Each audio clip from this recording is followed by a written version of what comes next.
लीजिए सुनिए मुंशी प्रेमचंद की लिखी कहानी प्रतिशोध, मेरी यानी समीर गोस्वामी की आवाज में। मुंशी प्रेमचंद ने इस कहानी को खूनी शीर्षक भी दिया है। माया अपने तिमंजिले मकान की छत पर खड़ी सड़क की ओर उत्सुक और चिंतित नेत्रों से देख रही थी और सोच रही थी, वो अब तक आए क्यों नहीं, कहाँ देर लगाई। इसी गाड़ी से तो आने को लिखा था। गाड़ी तो कब की आ गई। स्टेशन से मुसाफिर चले आ रहे हैं। इस वक्त और कोई तो गाड़ी भी नहीं आती। फिर क्या आज ना आवेंगे? नहीं, झूठे वादे करने की तो उनकी आदत नहीं है। शायद असबाब उतरवाने में देर हो गई हो, या यार दोस्त स्टेशन ही पर बधाइयां देने पहुंच गए होंगे। उनसे फुर्सत मिलेगी तब तो घर की सुध आएगी। उनकी जगह मैं होती तो सीधी घर आती, मित्रों से कह देती आप लोग इस समय क्षमा करें, घर पर मिलिएगा। पर दोस्तों में उनकी तो जान बसती है। मिस्टर व्यास लखनऊ के एक जवान पर उदीयमान बैरिस्टरों में हैं। 3 महीने से वो एक राजनीतिक अभियोग की पैरवी करने के लिए सरकार की ओर से लाहौर गए हुए हैं। उन्होंने माया को लिखा था, विजय हो गई। 1 तारीख को मैं शाम की मेल से अवश्य पहुंचूंगा। आज वही शाम है। माया ने आज सारा दिन तैयारियों में काटा। सारा मकान धुलवाया, कमरों के सजावट के सामान साफ कराए, मोटर धुलवाई, नाना प्रकार के भोजन बनवाए। ये 3 महीने उसने तपस्या करके काटे थे, पर जिसके लिए सारी तैयारियां की उसका पता नहीं। उसकी छोटी बच्ची तिलोत्तमा आकर उसके पैरों से चिपट गई और बोली, अम्मा बाबूजी कब आएंगे? माया ने उसे गोद में उठा लिया और सड़क की ओर ताकती हुई बोली, आते ही होंगे बेटी, गाड़ी तो कब की आ गई। तिलोत्तमा ने माता की गर्दन में बाहें डालकर कहा, मेरे लिए अच्छी अच्छी गुड़ियां लाते होंगे। ओहो। माया ने कोई जवाब न दिया। उसकी निराशा अब क्रोध का रूप धारण करती जाती थी। वो सोच रही थी, जिस तरह ये महाशय मुझे दिक कर रहे हैं उसी तरह मैं भी उन्हें दिक करूंगी। घंटे भर तो बोलूंगी ही नहीं। आकर स्टेशन पर बैठे हुए हैं, यहां तक आते पैर की मेहंदी छूट जाती है। कुछ नहीं, इनको मुझको जलाने में मजा आता है। इनकी ये पुरानी आदत है। अपने मन को क्या करूं? नहीं, इच्छा तो यही होती है कि जैसे वो मुझसे उदासीन रहते हैं वैसे ही मैं भी उनकी बात न पूछूं। सहसा एक चौकीदार ने आकर कहा, बहूजी लाहौर से तार आया है। माया भीतर ही भीतर जल उठी। ऐसा जान पड़ा जैसे किसी ने हृदय को कुचल दिया हो। फौरन विचार हुआ, इसके सिवा और क्या लिखा होगा कि इस गाड़ी से ना आ सकूंगा। तार दे देना कौन मुश्किल है। मैं भी क्यों न तार दे दूं कि मैं 1 महीने के लिए मैके जा रही हूं। विरक्त भाव से चौकीदार की ओर देखकर माया ने कहा, तार ले जाकर कमरे में मेज पर रख दो। लेकिन फिर कुछ सोचकर उसने लिफाफा ले लिया और खोला ही था कि कागज हाथ से छूटकर गिर पड़ा। लिखा था, मिस्टर व्यास को किसी बदमाश ने 10 बजे रात को मार डाला। कई महीने गुजर गए, पर खूनी का अब तक कहीं पता नहीं। खुफिया पुलिस के कई पुराने आदमी उसका सुराग लगाने के लिए नियुक्त हैं। खूनी का पता देने वाले को 20,000 रुपये का इनाम दिए जाने का विज्ञापन दिया जा चुका है, पर सारे प्रयास निष्फल हो रहे हैं। जिस होटल में मिस्टर व्यास ठहरे थे उसी में 1 महीने से माया ठहरी हुई है। इस कमरे से उसे प्रेम हो गया है। उसकी सूरत इतनी बदल गई है कि पहचानी नहीं जाती, पर उस पर दीनता या वेदना की जगह उन्माद की प्रचंडता झलक रही है। उसकी मत्त आंखों में अब खून की प्यास है और प्रतिकार की ज्वाला। यही उसके जीवन का ध्येय, उसकी सबसे बड़ी अभिलाषा है। जिस पिशाच ने उसका सर्वनाश कर दिया उसे अपने सामने तड़पते देखकर ही उसकी आंखें ठंडी होंगी। पुलिस साम दाम दंड भेद से काम ले रही है, किंतु माया ने अपने अभीष्ट की सिद्धि के लिए एक और ही साधना का आश्रय लिया है। मिस्टर व्यास को प्रेत विद्या का शौक था। उनकी सोहबत में माया को भी कुछ अभ्यास हो गया था। उस वक्त उसके लिए ये मनोरंजन का विषय था, पर अब यही उसका इष्ट हो गया था। वो नित्य प्रति तिलोत्तमा पर इसका अभ्यास करती थी। वो उस दिन का इंतजार कर रही थी जब वो अपने पति की आत्मा का आवाहन करके उससे घातक का सुराग लगा सकेगी। रात के 10 बज गए थे। माया ने कमरे में अंधेरा कर लिया था और तिलोत्तमा पर प्रयोग कर रही थी। सहसा उसे कमरे में किसी बुझते हुए दीपक के अंतिम आलोक के सदृश किसी वस्तु के अवतरित होने का आभास हुआ। माया ने पूछा, आप कौन हैं? तिलोत्तमा ने हंसकर कहा, क्या इतनी जल्दी भूल गई? मैं तुम्हारा मनमोहन हूं। आप खूब आए।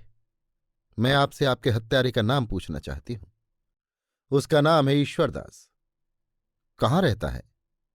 शाहजहांपुर। माया ने मोहल्ले का नाम, मकान का नंबर, रूप, रंग सब कुछ विस्तार से पूछकर एक कागज पर नोट कर लिया। एक क्षण भर बाद तिलोत्तमा अंगड़ाई लेकर उठ बैठी।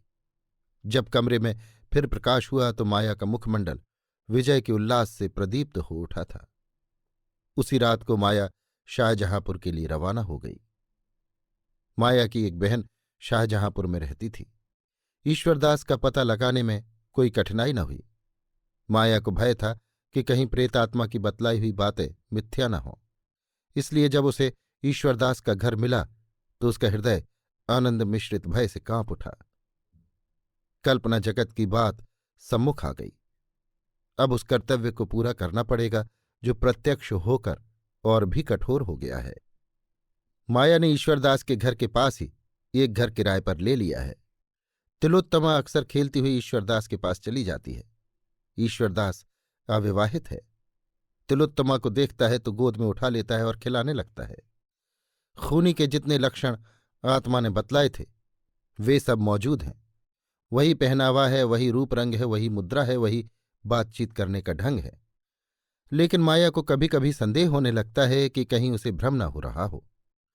ईश्वरदास इतना सज्जन, इतना हंसमुख, इतना नम्र, इतना खिदमत करने वाला आदमी है कि उसके हाथों किसी का मारा जाना असंभव सा मालूम होता है। एक बार तिलोत्तमा को थोड़ा ज्वर हो आया, फिर मालूम हुआ मियादी बुखार है। इन 10-12 दिनों में ईश्वरदास ने जितनी दौड़ धूप की उतनी शायद खुद बैरिस्टर साहब भी न कर सकते। तिलोत्तमा रात को बहुत बेचैन हो जाती थी, हाथ पांव पटकती, बकझक करती। तब माया घबरा जाती कि कहीं बच्ची को सरसाम न हो रहा हो। उस समय वहां ईश्वरदास के सिवा और कौन था जो अड़े पर काम आता। कभी कभी तो माया बदहवास होकर खुद दौड़ी हुई जाती और उसे बुला लाती। उसकी आवाज सुनते ही ईश्वरदास भागा चला आता और या तो उसी वक्त वैद्य के पास जाता या तिलोत्तमा को गोद में उठाकर टहलाने ले जाता। माया को अब ईश्वरदास से कोई पर्दा न था, कोई झिझक न थी। ऐसे दया के पुतले भी क्या किसी का खून कर सकते हैं? माया का संदेह दिन दिन बढ़ता जाता था। जब तक उसे निश्चित रूप से न साबित हो जाएगा कि यही खूनी है, वो केवल संदेह पर उसे प्राणदंड न देगी, दे ही नहीं सकती। एक दिन तिलोत्तमा की तबीयत कुछ अच्छी थी। वो जरा सा दूध पीकर सो गई थी। ईश्वरदास उसके पास ही एक मोड़े पर बैठा हुआ, उसे पंखा झल रहा था और माया खड़ी उसके मुंह की ओर देख रही थी। उसका जी झुंझला रहा था कि ईश्वरदास से क्यों उसकी जान पहचान हुई। आज अगर ये साबित भी हो जाए कि यही खूनी है तो भी क्या वो उसके उपकारों को भूल जाएगी? उस पर उसके हाथ उठ सकेंगे? उसने सशंक नेत्रों से ईश्वरदास की ओर देखा। वो मोड़े पर लेटा लेटा झपकियां ले रहा था। धीरे धीरे उसके हाथ से पंखा छूटकर गिर पड़ा। उसका सिर एक ओर झुक गया और उसकी नाक से खर्राटे की आवाज आने लगी। माया को उस समय ईश्वरदास की सूरत देखकर भय सा लगा। नींद की गोद में सुख और विश्राम का अनुभव करके आदमी का चेहरा कुछ खिल जाता है, लेकिन ईश्वरदास का चेहरा कठोर उद्दंड हो गया था। सहसा वो बर्रा उठा, हाय हाय, मारो मत, मैं सब कुछ बदला दूंगा, सब कुछ। 1 मिनट तक उसकी सूरत ऐसी बिगड़ी रही मानो वो कठोर वेदना सह रहा हो। फिर उसने हाथ उठाया मानो अपने को किसी के वार से बचा रहा हो और बर्राने लगा, हाँ, वो सड़क पर खड़े थे, रात के 10 बजे थे। मैंने पीछे से जाकर, मारो मत, मारो मत कहता तो हूं, जाकर उन्हें गिरा दिया। ये कहते कहते ईश्वरदास चौंक पड़ा। उसकी आंखें खुल गईं। उसने अंगड़ाई लेकर कहा, क्या मैं सो गया था? माया की आंखों से ज्वाला निकल रही थी। वो कुछ न बोली। ईश्वरदास ने कहा, बड़ा बुरा ख्वाब देखा। माया ने मानो कब्र के अंदर से कहा, आप बहुत थक गए हैं, जाकर लेट रहिए। ईश्वर: हाँ, आज सारे दिन दौड़ना पड़ा, थक गया हूं। कोई जरूरत हो तो पुकार लीजिएगा। ईश्वरदास जाने लगा तो माया ने कहा, आज यहीं न लेट रहिए, मुझे भी कुछ सर्दी लग रही है, शायद ज्वर आ जाए। ईश्वर: अच्छी बात है, यहीं लेट रहूंगा। कई रातें जागने से आप भी थक गई हैं। आप निश्चिंत होकर सो जाएं, मुझे कोई जरूरत होगी तो पुकार लूंगा। आधी रात बीत चुकी थी। ईश्वरदास गहरी नींद में था और माया पिस्तौल लिए विचार में मग्न खड़ी थी। उसने समीप आकर ईश्वरदास को ध्यान से देखा। वो गाफिल पड़ा हुआ था। उसने अंदर जाकर पिस्तौल उठा लिया और फिर बाहर के कमरे में आई। वो ऐसा निशाना लगाना चाहती थी कि वार खाली ही ना जाए, पर उसकी सारी देह कांप रही थी। कमरे की हर चीज घूमती हुई मालूम होती थी, मानो सारा आसमान चक्कर खा रहा है। उसने एक कदम और आगे बढ़ाया। वहां उसके सिवा और कोई न था। ये जानकर भी वो सशंक नेत्रों से इधर उधर देख रही थी, मानो दीवारों की भी आंखें हैं। सहसा उसे ऐसा जान पड़ा कि उसके पतिदेव सामने खड़े उसकी ओर तिरस्कार की आंखों से देख रहे हैं, जैसे कह रहे हों, अब क्या खड़ी कांप रही हो, इससे अच्छा और कौन मौका आएगा। माया ने ओठ को दांतों के नीचे दबा लिया और ईश्वरदास के सामने आकर खड़ी हो गई। मगर ईश्वरदास की आंखें खुल गई थीं। माया की आहट पाकर वो चौंका और सिर उठाकर देखा तो खून सर्द हो गया। माया पिस्तौल की नली उसकी तरफ किए उसे हिंसा भाव से देख रही थी। वो चारपाई से उठकर खड़ा हो गया और घबरा कर बोला, क्या है बहन, ये पिस्तौल क्यों? माया ने कठोर स्वर में कहा, तुमने मेरे पति को कत्ल किया है। ईश्वरदास का मुख पीला पड़ गया। बोला, मैंने? हाँ, तुम्ही ने लाहौर में मेरे पति को मारा, जब वो एक मुकदमे की पैरवी करने लाहौर गए थे। क्या तुम इससे इनकार कर सकते हो? मेरे पति की आत्मा ने स्वयं तुम्हारा पता बताया है। तो तुम मिस्टर व्यास की पत्नी हो? हाँ, मैं ही उनकी अभागिनी पत्नी हूं, और तुम मेरा सुहाग लूटने वाले हो। तुमने मेरे ऊपर बड़े एहसान किए हैं, मैं उन्हें ना भूलूंगी, लेकिन एहसानों से मेरे दिल की आग नहीं बुझ सकती, ये तुम्हारे खून ही से बुझेगी। ईश्वरदास एक क्षण तक शांत खड़ा रहा, फिर दीन भाव से देखकर बोला, अगर आपका यही फैसला है तो लीजिए, सिर हाजिर है। अगर मेरे खून से आपके दिल की आग बुझ जाए तो मैं स्वयं उसे आपके चरणों पर गिरा दूंगा। लेकिन जिस भांति आप मुझे मारना अपना धर्म समझ रही हैं, उसी तरह मैंने भी मिस्टर व्यास को मारना अपना धर्म समझा था। आपको मालूम है, वो एक सरकारी मुकदमे की पैरवी करने लाहौर गए हुए थे। वहां उन्होंने जिस तरह पुलिस को झूठी गवाहियां बनाने में मदद की, जिस निर्दयता से बेकस और बेबस युवकों का सर्वनाश किया, जिस कुटिलता से नीति और न्याय का गला घोंटा, उसे देखकर मेरा दिल काबू से बाहर हो गया। मेरे सिर पर खून सवार हो गया। उन दिनों अदालत में तमाशा देखने वालों की भीड़ रहती थी। सभी अदालत में मिस्टर व्यास को गालियां देते जाते थे। मैं मुकदमे का रहस्य खूब जानता था, इसलिए मुझे गालियों से तस्कीन न हो सकती थी। मैं आपसे क्या कहूं, मिस्टर व्यास जानबूझकर पुलिस के हाथों में कठपुतली बन गए। वो उन गरीबों को इजलास में जिस निर्दयता से डांटते थे, वो सुनकर मेरे हृदय में ज्वाला सी दहक उठती थी। आज कितनी माताएं अपने लालों के लिए खून के आंसू रो रही हैं, कितनी देवियां रनापे की आग में जल रही हैं, केवल इसलिए कि मिस्टर व्यास ने पुलिस के हथकंडों को सच्चा साबित कर दिया। पुलिस कितनी ही बुराइयां करे, हम परवाह नहीं करते। इसके सिवा पुलिस से हम कोई आशा ही नहीं रखते। सरकार ने उस महकमे को खोला ही इसलिए है कि गरीबों को तंग करे, जिसे जरा भी सिर उठाकर चलते देखे कुचल दे।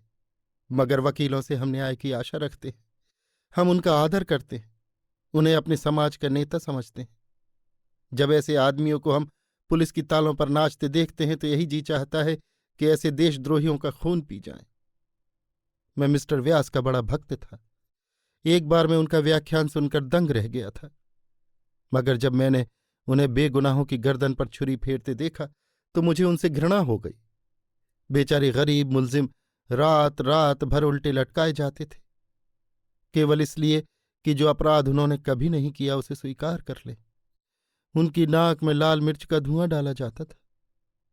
मिस्टर व्यास ये सारा अत्याचार केवल देखते ही न थे, बल्कि ये सब कुछ उन्हीं के इशारे से होता था। माया खिसियानी होकर बोली, आपके पास इसका कोई सबूत है कि उन्होंने लोगों पर ऐसे अत्याचार किए?